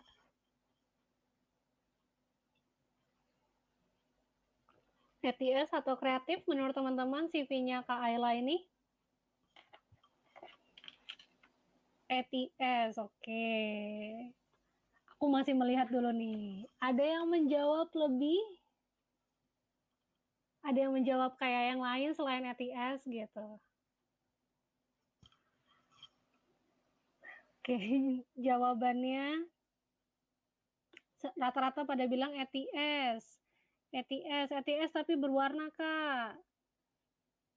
Nah, kalau dari aku akan menjawab yang benar adalah Fitri. dari aku, kreatif. Karena apa? Karena ini masih ada desainnya teman-teman, masih ada warnanya. ATS itu sebenarnya kenapa aku bilang nggak boleh ada warnanya, karena warna itu bisa menurunkan apa ya, kayak kemampuan scanning saat di-scanning gitu. Jadi aku bisa bilang ini masih kreatif ya, gitu. Jadi punya Kayla masih kreatif. Terus kalau dilihat dari bagian atasnya nih, karena teman-teman ngeliatnya bagian atas ya, description itu berarti about me, hard skill, soft skill. Menurut teman-teman ada gak sih yang harus diganti atau harus diperbaikin dari punyanya Kak Ayla ini? Dari berdasarkan yang aku tadi sharingin, menurut teman-teman apa sih yang harus diganti CV-nya, di dalam CV-nya? Coba aku pengen melihat, kan tadi kan udah pada mendengarkan nih. Untuk bagian atas, tadi aku bilang, oke, nama, habis itu ini, gitu. Terus di about me-nya bagiannya ini. Terus atau mungkin kalau ada yang mau memberikan apresiasi buat Kak Ayla, hal yang udah bagusnya juga boleh banget. Oke, Kak Ayla ada ya, berarti kalau itu CV master jadi nggak khusus untuk loker PM. Berarti udah sadar ya, langsung apa yang mau aku feedback nih Kak Ayla, betul. Ini masih belum sesuai dengan posisi PM gitu ya, karena di bagian atasnya, pertama yang tadi aku bilang, seenggaknya kita kasih judul ini tuh CV untuk apa gitu contohnya. Kalau nggak kasih judul, di description-nya tuh kita harus bikin kayak kalau kita tuh memang tertarik di bidang PM, terus kayak skill-skill yang kita punya yang beririsan, yang sesuai dengan bidang PM tuh apa aja, value yang kita punya yang bisa memberikan nilai tambah untuk perusahaannya itu apa, karir yang kita mau itu apa. Jadi menurut aku untuk bagian description-nya ini tuh kurang menjelaskan gitu. Terus kurang link in, betul kata Vincentia, kurang link in karena sebenarnya link ini ada di bawah teman-teman, di halaman berikutnya. Cuman menurut aku link in itu harus ada di atas gitu. Karena ini hal yang penting untuk LinkedIn. Sosial media itu harus di atas, jangan di bawah. Dan menurut aku nggak perlu pakai code, pakai hyperlink aja udah cukup. Terus yang udah bagus sebenarnya location udah nggak detail, jadi ini apa namanya good. Terus apa namanya selebihnya untuk tanggal lahir itu bebas. Cuma memang masih ada beberapa perusahaan itu yang akan bertanya kayak gitu. Terus description, mau namanya description, about me, summary itu sama aja menurut aku teman-teman ya. Oke, jadi itu bagian atasnya. Untuk bagian hard skills, menurut aku ini bagus karena yang tadi aku bilang sebutin spesifik hard skill-nya, terus masukin tools-nya di dalam di dalam apa sih tutup kurung, buka tutup kurung ini. Ini udah good. Tapi soft skills-nya menurut aku ini belum spesifik dengan posisi PM. Jadi tadi aku bilang misalnya product management, project management, product development, jadi yang berhubungan dengan posisi PM. Karena teamwork, observation, decision making, communication, multitasking ini nggak bisa aku nilai gitu. Dan ini terlalu general. Jadi itu untuk soft skill-nya Ayla bisa dicari lagi yang lain gitu ya. Untuk experience-nya boleh ke bawah Kak. Nah, kalau di sini experience-nya ini tuh dijelasin tentang apps-nya, menurut aku ini bagus. Terus cara ngejelasin apa job desk-nya itu bagus. Cuman yang tadi aku bilang, kita bukan hanya ngejelasin job desk, tapi kita memberitahukan achievement yang kita punya. Jadi bahasanya itu harus lebih spesifikin. Kalau ada angka gitu ya, itu harus apa namanya dikasih tahu gitu.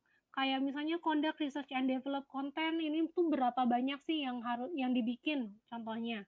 Terus kalau misalnya support project manager sebagai kalau sebagai product manager ini conduct research dan testing itu juga harus lebih dispesifikin market research dan segala macamnya. Jadi pakai keywords yang berhubungan dengan PM kayak gitu ya. Ini ke bawah juga sama, ini dari aku, pesan dari aku, masukin angka-angka, masukin achievement, bukan hanya masukin job desk, terus masukin keywords yang berhubungan dengan PM. Terus kalau misalnya di education, di sini good-nya adalah udah jelasin education-nya, cuman yang tadi aku bilang paling kurangnya adalah belum masukin mata kuliah yang kira-kira berhubungan dengan PM gitu.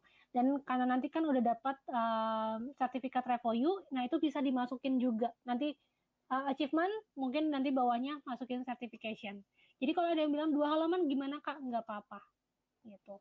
Dan kebetulan karena achievement-nya ini masih bisa berhubungan dengan dunia PM, jadi ini nggak masalah untuk dimasukin.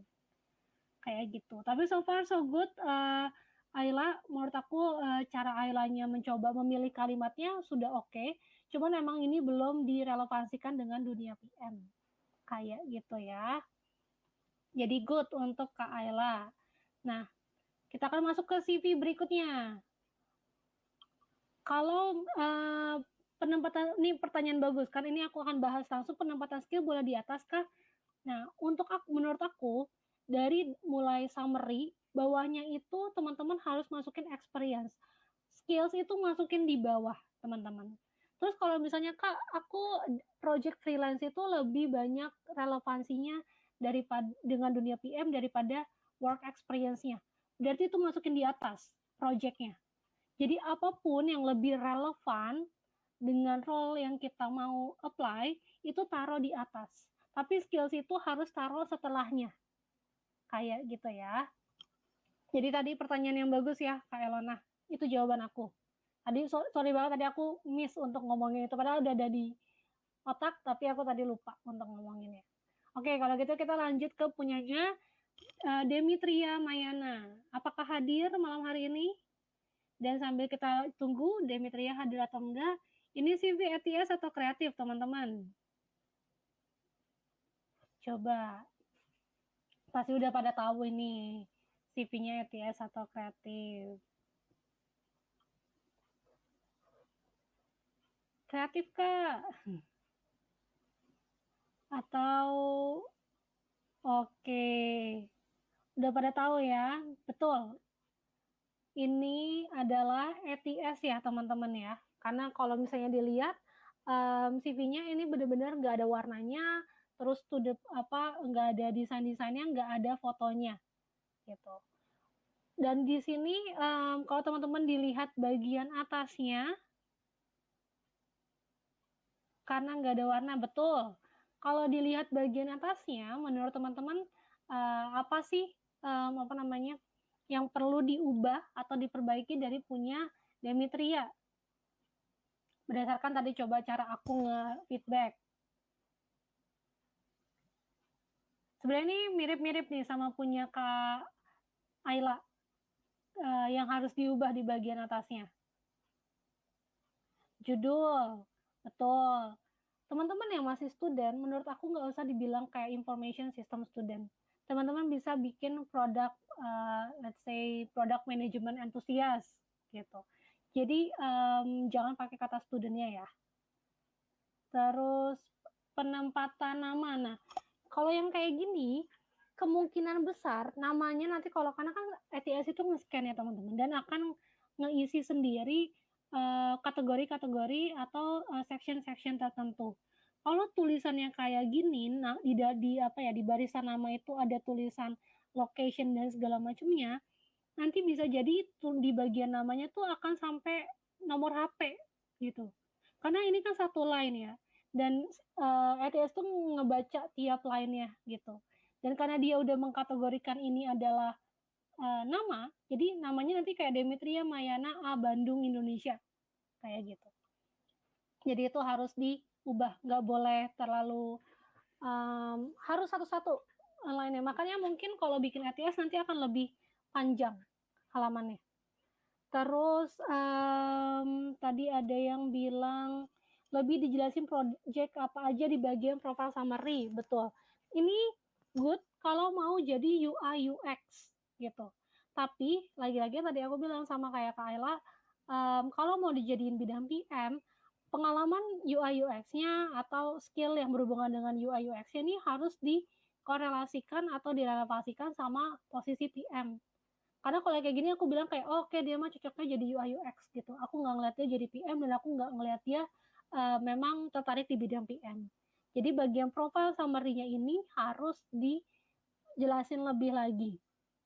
Terus untuk bawahnya education, tadi ada yang bilang, Kak kalau gitu education sama experience-nya kayak gimana? Sebenarnya mau education duluan sebelum experience tuh nggak ada masalah, atau experience dulu habis itu education tuh juga nggak ada masalah. Karena ini merupakan dua hal penting yang pasti harus dicek sama recruiter gitu. Tapi asal jangan taruh di bawah banget. Nah, education-nya kalau di sini yang kurang adalah tadi mata kuliah yang kira-kira sesuai dengan dunia PM itu. Terus untuk work experience-nya di bagian sini menurut aku yang kurang tadi lagi achievement-nya ditulis dalam bentuk angka, terus lebih menggunakan keywords-keywords yang berhubungan dengan dunia PM. Karena ini kan project manager ya. Pasti apa ya, kayak banyak banget padahal keywords-keywords yang bisa dipakai gitu. Misalnya kayak brainstorming lah, terus misalnya collaboration atau project cycle gitu-gitu. Nah, itu harus dibikin ya, harus tahu mana aja keywords yang dimasukin. Gitu. Terus karena di bawahnya nih contoh yang pakai organizational experience, pengalaman organisasi, kebetulan pengalaman organisasinya ini menurut aku masih bisa dimasukin terutama di bidang PM gitu. Karena ada bagian UI UX-nya dan ini nggak ada masalah. Jadi oke untuk dimasukin. Terus kalau di bagian bawahnya project and achievement ini dimasukin nggak apa-apa karena banyak banget orang PM yang dulunya tuh dari UI UX. Terus untuk bagian tools-nya ini sebenarnya cara bikinnya nggak apa-apa, tapi lagi-lagi yang aku bilang kalau bikinnya terlalu banyak layout-nya, nanti pas dibaca di ATS itu tuh nggak akan kebaca. Dan di sini kan tools-nya tuh udah bagus, tapi skills-nya ini menurut aku tuh nggak bisa jadi justifikasi. Jadi daripada ngelis yang kayak gini, yang aku juga nggak bisa menilai dengan hanya melihat CV, mendingan langsung apa yang tadi aku bilang hard skills-nya apa, terus soft skills-nya apa, dan dua-duanya dibikin yang berhubungan dengan dunia PM. Gitu. Tapi so far menurut aku Demetria cara bikinnya bagus, good. Cuman memang ini masih belum direlevasikan dengan dunia PM dan yang kayak misalnya Revoyu gitu-gitu tuh belum dimasukin. Padahal itu lumayan menambah keywords dunia PM. Oke, kita masuk ke CV terakhir. Sudah mulai kering suara ini? Nah, kalau punyanya Kak Furkon ini menurut teman-teman ATS atau kreatif? Walaupun aku rasa semuanya sudah tahu ya di sekarang. Tapi coba nih kayaknya akan ke Gecok, ke Gocek guys. Itulah dengan CV-nya. Punyanya Kak Furkon gimana ininya? Jenisnya ATS atau kreatif?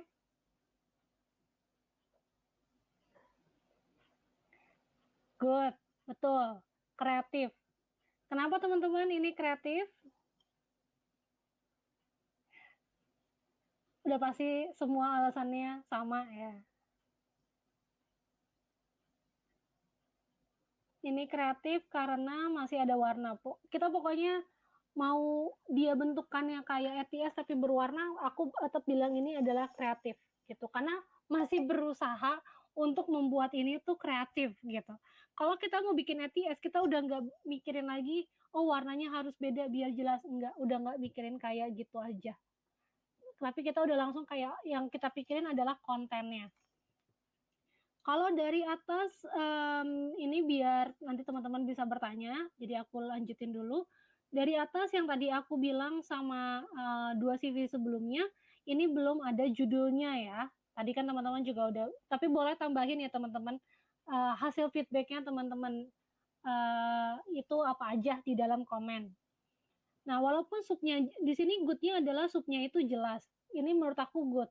Dan tadi kalau kita mau bilang sebagai ATS, layout-nya ini adalah layout-nya ATS. Karena layout-nya tuh nggak banyak dan semuanya tuh ke bawah. Ini yang harus digunain saat pakai ATS, gitu teman-teman. Cuman emang yang jadi kekurangannya adalah kalau jadi ATS adalah warna. Sebenarnya kenapa sih nggak boleh warna itu aku bilang lebih karena takut nggak kebaca aja kalau di sistem. Terus good-nya di atas itu dari Vulkan ini apa namanya data diri tuh udah cukup oke gitu ya. LinkedIn juga aku rasa nggak ada angka-angkanya. Cuman untuk email aku nyaranin pakai email pribadi ya, jangan pakai email apa namanya kuliah gitu. Jadi ini ganti langsung email personal. Untuk bagian about me-nya ini tadi lagi-lagi kurang judulnya. Judulnya tuh belum ada. Ini untuk PM atau apa. Dan untuk about me-nya sama kayak tadi masih belum sesuai atau relevan dengan posisi PM gitu. Walaupun udah coba masukin beberapa personality, tapi menurut aku ini masih belum merujuk ke dunia PM dan skill-skill apa yang memang digunakan dunia PM. Untuk education-nya di sini sebenarnya good gitu ya. Di sini bagusnya nambahin kayak focusing in operation dan bla bla blanya. Tapi kalau misalnya mau jadi PM berarti kan focusingnya akan berbeda gitu. Terus apa namanya GPA nggak masalah. Nah, untuk presentnya ini aku sukanya dari yang sebelumnya itu adalah bikin estimate kira-kira lulusnya kapan.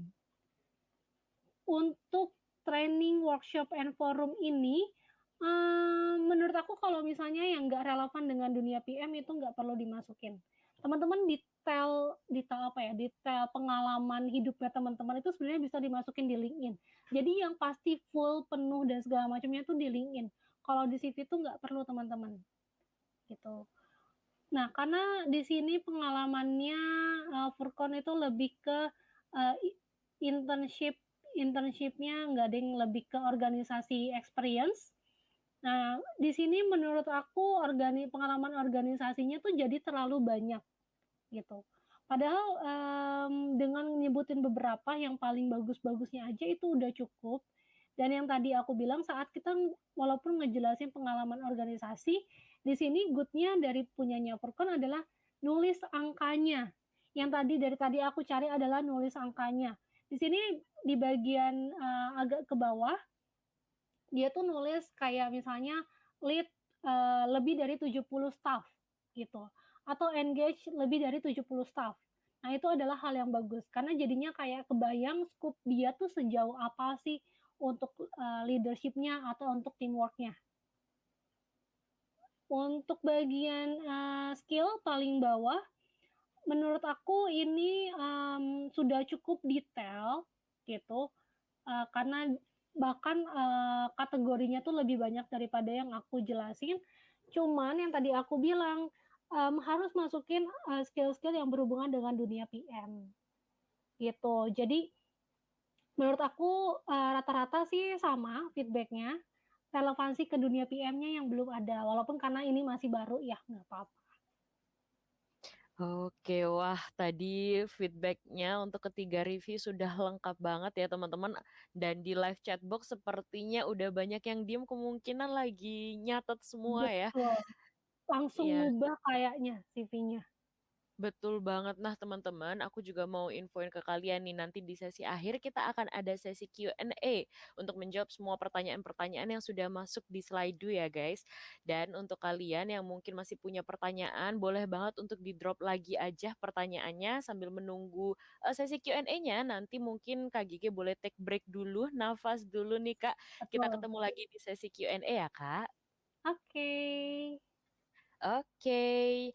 Nah, gimana tadi teman-teman sesinya hari ini? Seru banget dong ya tentunya. Mungkin sebelum kita lanjut, aku mau bertanya nih, kita refreshing dulu sebentar ya, nafas dulu sebentar. Gimana sih menurut kalian? Apakah udah kebayang cara bikin CV yang baik? Kalau misalkan udah, boleh ketik satu. Tapi kalau untuk kalian yang ngerasa, aduh kayaknya belum nih Kak, boleh ketik dua ya teman-teman. Kita refresh sebentar ya kepalanya. Oke, aku sambil nungguin yang lain ikutan ngerespon. Oke, Kak Handrianto 111. Yang lain mana nih? Oke, aku lihat udah banyak yang respon ya. Mungkin sambil nungguin yang lain ikutan, kita langsung lanjut aja ya teman-teman ya. Nah, untuk kalian yang mungkin belum kebayang nih gimana sih cara pembuatan CV yang baik, kalian boleh join aja ke Revoyu Full Stack Product Management Program ya teman-teman. Yang dimana nanti untuk programnya sendiri dimulai di tanggal 18. Dan mungkin untuk teman-teman yang tadi sudah paham juga ya cara pembuatan CV, kalian juga boleh banget join nih. Karena di Revoyu Full Stack ini nanti kalian akan disupport di berbagai macam nih teman-teman. Yang pertama nih, kalian bisa mendapatkan ilmu-ilmu atau skills-skills yang nantinya akan berguna banget untuk kalian yang ingin menjadi seorang product manager, yaitu soft skill dan hard skill ya teman-teman. Lalu juga bisa memperkaya nih kemampuan pengetahuan kalian melalui practical assignment yang nantinya akan didampingin sama profesional yang sudah berpengalaman.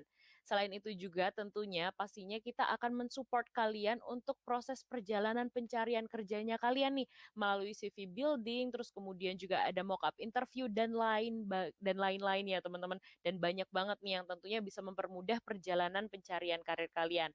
Dan untuk kelas yang terdekat nih di tanggal 18 September. Jadi untuk kalian yang mungkin udah yakin banget, kalian boleh langsung daftarkan diri kalian sekarang ya karena slotnya hanya tersisa 3% lagi. Kalian bisa temukan di live chat box atau kalian bisa langsung ketik link yang ada di layar kalian. Nah, teman-teman, aku juga mau nginfoin nih, nantinya setelah kalian belajar selama intensif selama 3 bulan, di 3 bulan setelahnya kalian bisa tergabung ke Revoyu Next nih. Di mana di Revoyu Next Full Stack Product Management ini, kalian bisa meningkatkan pengalaman belajar kalian melalui virtual internship program. Di mana kalian nantinya bisa merasakan gimana sih pengalaman bekerja di real company, di mana kalian bisa melatih kemampuan menyelesaikan challenge-challenge dan problem-problem yang nantinya akan kalian hadapi di dunia kerja nanti. Nah, keuntungannya apa aja sih? Yang pertama, tentunya kalian bisa mempersiapkan diri lebih baik lagi dengan mengasah kemampuan dan pemahaman kalian melalui real challenge dan real project yang nantinya akan kalian kerjakan. Lalu yang kedua nih, kalian bisa mendapatkan kesempatan untuk bertemu dengan real user dan tentunya akan mempresentasikan hasil kerja kalian untuk nantinya bisa mendapatkan feedback langsung loh. Dan tentunya yang terakhir, kalian bisa meningkatkan kemampuan technical skills dan soft skills kalian.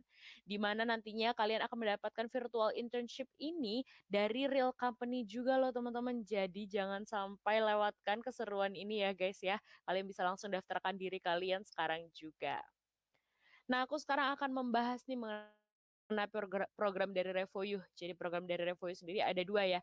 Ada 3 bulan, ada juga 6 bulan yang dimana kalian bisa sesuaikan dengan karir aspirasi kalian. Dimana di 3 bulan pertama kalian akan belajar secara intensif dan kalau kalian ingin upgrade nih kalian bisa join ke 3 bulan setelahnya atau ikut ke program yang 6 bulan.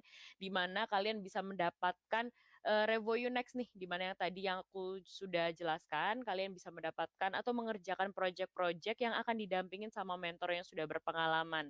Dan untuk keduanya ini slotnya sama-sama terbatas ya, dan kuotanya hanya tersisa 3% per malam ini. Itu tadi mengenai programnya, sekarang kita ngebahas mengenai payment metodenya ya teman-teman. Jadi payment metode dari Revoyu juga ada beragam. Ada upfront atau lunas di awal, ada split payment yaitu kalian bisa membayar 3 kali dan tentunya tanpa bunga, ada cicilan 6, 12, atau 18 bulan dengan cicilan mulai dari 700 ribuan aja nih per bulannya. Dan yang terakhir ada Study Now Pay Later atau SNPL, di mana student ini bisa mulai cicilannya setelah selesai belajar dari Revoyu. Yang tentunya selama 6 bulan kalian belajar di Revoyu, kalian tuh cukup membayar Rp240.000 selama 6 bulan belajar, dan di bulan ke-7 cicilan kalian baru berjalan nih dari angka 1 jutaan rupiah. Jadi teman-teman tunggu apa lagi? Boleh langsung klik link yang ada di live chat box atau kalian bisa ketik link yang ada di layar kalian ya sebelum slotnya habis. Nah, untuk teman-teman yang mungkin masih penasaran gitu kan ya gimana sih experience lengkapnya selama di full stack nanti, kalian bisa simak video setelah ini ya guys.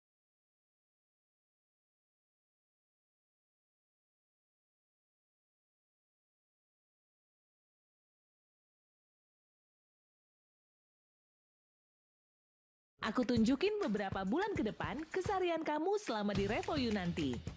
Pertama, siap-siap di hari Senin sampai Kamis, kamu akan bergabung di live class tiap jam 7 malam. Pastinya belajar langsung dari instruktur yang juga praktisi di top company. Pahami dari nol, mulai dari teori, strategi, sampai demo cara pakai tools. Kamu bebas mau tanya apapun sampai kamu paham. Nah, nanti kamu juga harus kerjain tugas pribadi ya. Kalau mentok, bisa tanya ke mentor.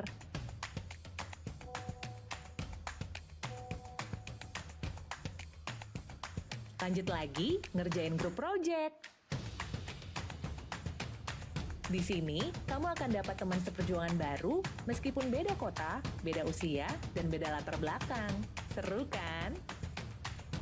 Oh iya, karena semua kelas live, online, dan interaktif, jadi kamu bisa ikutan ini dari mana aja. Nah, tadi kan jadwal Senin sampai Kamis. Kalau hari Sabtu, it's pitching day. Selamat datang dari Sabtu, ini adalah pitching day pertama kalian. Jangan nervous. Kamu bakal presentasi di depan teman-teman dan instruktur. Dapat feedback langsung dari ahlinya. Terus, pas lagi ada kompetisi, kali aja kamu dan teman segrup kamu yang menang. Jeng-jeng, congrats untuk grup G bebersih. Portofolio kamu bisa merasa cukup dan nggak mau cari kerja. Stop di sini nggak apa-apa kok. Nah, kalau mau buat cari kerja, yuk lanjut. Kan kamu udah dibekali di persiapan job hunt, CV, dan portofolio dan user mockup interview. Revo You Project di lapangan.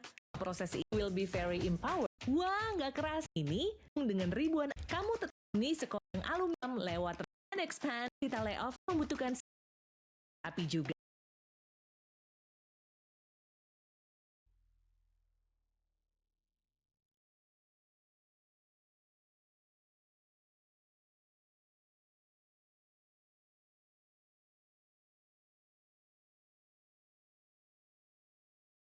Mungkin kalian juga udah nggak salah ke malam ini langsung daftar. Oke, nah sekarang G kalian. Sudah ada 38. Nah, di sini Oke. udah ada dari satu window nih. Mhm. Apakah untuk menjadi junior PM, sertifikat pelatihan dan lembaga terpercaya dapat mempengaruhi direkrut tidaknya kita walaupun background pendidikan berbeda dan tanpa pengalaman? Ini tadi sempat dibahas sedikit ya sama Kak Gigi, tapi mungkin boleh diperjelas lagi nih Kak. Oke. Untuk satu window, ini sebenarnya kayak mempengaruhi banget ya. Terutama untuk teman-teman yang tadi switch karir atau nggak punya pengalaman di bidang PM sama sekali. Dengan teman-teman punya sertifikat pelatihan yang memang sesuai ya, maksudnya sertifikat pelatihannya berarti di bidang PM ya. Dari, misalnya kayak bootcamp-bootcamp yang memang sudah dikenal menghasilkan misalnya kayak alumni-alumni yang bagus kayak Revoyu, aku ini dulu lah. Itu akan menambah pertimbangan. Karena berarti kan orang itu udah dapet nih skill-skill yang dibutuhin dari bidang, PM-nya sendiri. Terus, dia itu juga udah ngerjain project-project gitu. Jadi, jawabannya adalah mempengaruhi, gitu ya. Jadi kayak tadi katanya Kak Desi kalau ada yang berkenan, ikutan full stack-nya, itu bisa langsung daftar tadi dikasih kayaknya link-nya. Tuh jawabannya ya. Oke, thank you so much Kak Gege. Semoga menjawab ya untuk satu window. Kita langsung lanjut nih Kak Gege ke pertanyaan selanjutnya, di mana di sini udah ada dari Grace. Kak, kapan kita tahu kalau CV kita itu terlalu kosong dan kapan kita tahu terlalu over? Wah, menarik nih Kak pertanyaannya. Kira-kira gimana nih Kak cara tahu bedanya? Terlalu kosong berarti nggak ngasih tahu achievement-nya, nggak pakai keywords-keywords yang berhubungan dengan dunia PM, bahkan nggak ada tulisan, responsibilities-nya gitu. Itu artinya kosong gitu. Dan kalau misalnya terlalu over yang tadi aku bilang, kayak semua hal dimasukin di dalam CV, semua job desk dimasukin di dalam CV, bahkan yang pertanyaan-pertanyaan yang nggak bisa aku jawab, belum bisa jawab, terus mungkin ada yang kesalahan-kesalahan kata, semoga dimaafkan dari teman-teman. Kemudian, tadi banyak banget pertanyaan-pertanyaan mengenai CV dan segala macamnya, yang aku bisa jelasin mungkin sekarang karena aku nggak bisa jawab pertanyaan semuanya, teman-teman bisa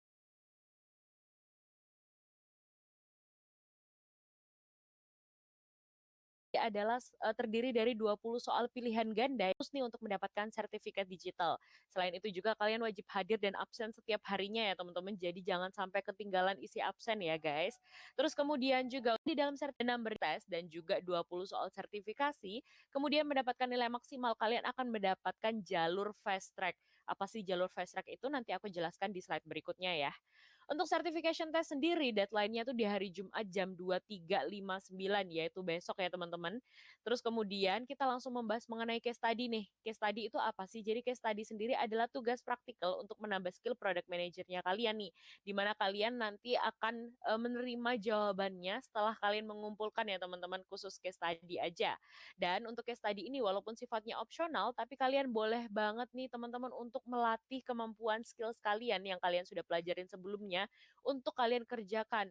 Dan untuk kalian yang mungkin masih khawatir, tenang aja karena case study ini tidak mempengaruhi sertifikasi. Jadi kalian boleh langsung aja kerjakan dan deadline certification test sendiri ada di hari Sabtu jam 11.59 waktu Indonesia Barat. Nah, untuk deadline-nya jangan sampai tertukar ya teman-teman antara certification test dan juga case study. Nah, mungkin kalian bertanya-tanya kenapa sih harus ngerjain assignment gitu kan ya? Karena banyak banget nih benefitnya teman-teman. Yang pertama, pastinya kalian bisa mengasah dan menguji kemampuan kalian di bidang product management. Lalu yang kedua, kalian bisa mendapatkan sertifikat yang nantinya kalian bisa masukkan ke CV atau ke LinkedIn dan pastinya juga bisa meningkatkan personal branding kalian. Dan yang ketiga, kalian bisa mendapatkan jalur fast track untuk bergabung ke full stack program. Nah, untuk kalian yang bertanya-tanya jalur fast track itu apa sih? Jadi kalau kalian mau join ke full stack, nantinya kalian perlu melewati beberapa rangkaian tes dulu nih teman-teman. Dan kalau kalian ngerjain certification test dan logical test lalu mendapatkan nilai maksimal seperti yang aku sudah sebutkan tadi, kalian bisa mendapatkan jalur fast track di mana nanti akan ada tahapan yang kalian bisa skip dan tentunya bisa mempercepat proses admisi dan memperbesar peluang kalian untuk bergabung ke full stack. Nah, kenapa sih harus ada proses tes dulu untuk gabung ke full stack? Yang pertama nih tentunya untuk menguji kecocokan kalian dalam berkarir di dunia product management. Lalu yang kedua supaya kita itu bisa membantu kalian nih teman-teman untuk merencanakan strategi jangka panjang untuk karir kalian. Lalu yang ketiga untuk menentukan job garanti up to 100% dan yang terakhir untuk bisa memberikan lingkungan belajar yang mendukung selama kelas nanti. Karena nantinya kalian akan dikelilingi oleh orang-orang yang punya motivasi dan semangat belajar yang tinggi nih sama seperti kalian teman-teman. Jadi untuk kalian yang memang udah yakin banget bisa kerjakan certification testnya sebaik mungkin ya teman-teman. Dan kalian juga bisa langsung daftarkan diri kalian sekarang juga ke full stack guys karena slotnya terbatas banget. Nah, untuk kalian yang sudah menyelesaikan certification test nih, kalian juga boleh banget untuk mengikuti sosial media competition kita, di mana nantinya kalian bisa memenangkan eksklusif merch dari RevoU. Kalian juga bisa mendapatkan keuntungan-keuntungan lain loh. Yang pertama nih, kalian bisa meningkatkan sosial media presence kalian dan personal branding. Lalu juga kalian tentunya bisa menampilkan kemampuan digital kalian dan professional skills kalian ke orang lain. Nah, karena kalian uploadnya ke sosial media, maka kalian bisa memperluas nih kesempatan kalian untuk networking bareng sesama digital enthusiast dan juga potential employer loh. Dan yang terakhir, kalian juga bisa menjadi bagian dari RevoU Mini Course community di mana kita sendiri adalah online learning community terbesar di Indonesia. Maka dari itu, kerjakan sebaik mungkin certification testnya dan khusus kalian nih yang nanti akan mendapatkan nilai terbaik, kalian bisa mendapatkan kesempatan untuk mengikuti pelatihan perkenalan interview bareng sama karir mentor atau sama KGG nih di minggu kedua ya teman-teman. Jadi jangan sampai sia-siakan kesempatan ini dan kerjakan certification testnya sebaik mungkin. Oke teman-teman, thank you so much untuk sesi malam ini kita udah seru-seruan bareng ya guys ya di sini. Jadi untuk teman-teman jangan sampai lupa untuk hadir ke sesi besok karena besok tentunya akan ada sesi yang gak kalah serunya nih. So thank you so much teman-teman, kita ketemu lagi di sesi besok. Selamat malam. Hey guys, terima kasih udah join ke sesi malam ini ya. Seperti yang aku sudah sampaikan di awal tadi, jangan sampai lupa untuk isi form kehadiran untuk kalian bisa dapatkan sertifikat mini course. Nah, formnya cuma bisa kalian akses melalui YouTube ini loh. Gampang banget kok caranya. Kalian tinggal scan QR code yang ada di layar ini, atau bisa juga kalian langsung klik link yang ada di live chat box atau description box, atau kalian bisa langsung ketik link yang ada di layar kalian sekarang, lalu tinggal isi deh formnya. Pastikan kalian mengisi dengan tanggal yang tepat ya. Lalu pastikan juga kalian menggunakan email yang sama dengan email pendaftaran ya. dan pastikan tidak ada typo atau salah penulisan saat pengisian emailnya. Terima kasih.